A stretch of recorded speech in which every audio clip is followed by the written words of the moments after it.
For years, the data industry has told itself a familiar story that if we just modernized the stack, scaled the platform, migrated to the cloud, then better decisions would follow. But for many organizations, that promise never arrived. Instead, data became harder to access, slower to trust, and further away from the people running the business. This isn't a failure of technology, it's a failure of direction. And that's what this story is really about. Over the past decade, data quietly shifted from a discipline of insight to a discipline of engineering.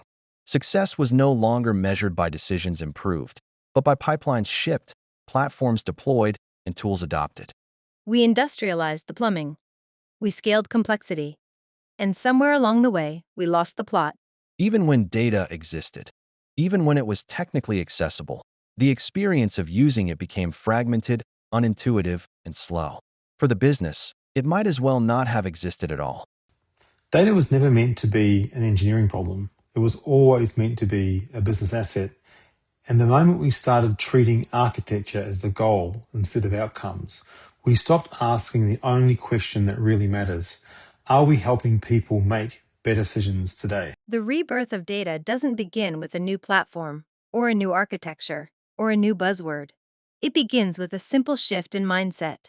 Stop measuring success by the size of your data stack, and start measuring it by the quality of your decisions. When leaders can ask questions in plain language, when they can trust the answers they receive, when data flows through conversations, not ticket queues, that's when data comes back to life. This rebirth is defined by 5 principles. First, outcome over infrastructure. Start with the decision you want to improve and design backwards. Second, business ownership over technical gatekeeping. The business owns meaning. Data teams enable it. Third, radical simplification. The next generation wins by removing layers, not adding them. Fourth, data as an experience. Not something you extract, something you live, where you already work.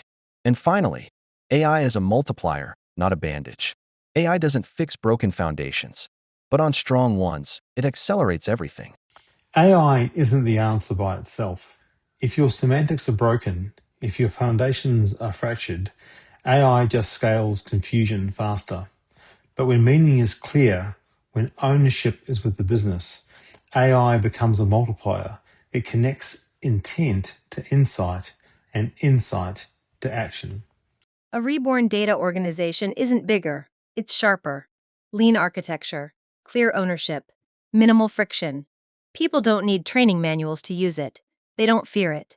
They trust it, because it feels human. This isn't a trend. It's not the next cycle. It's a return to first principles. Data exists to help people understand what's happening, why it's happening, and what to do next. We over-engineered, we over-abstracted, and we confuse complexity with progress. Now we simplify, we humanize, we reconnect to purpose. Data isn't being reborn because of AI or cloud, it's being reborn because it's becoming useful again. If you've been thinking, there has to be a better way, there is. And it starts by making data work for the business again. Join the data conversation. Lattice.com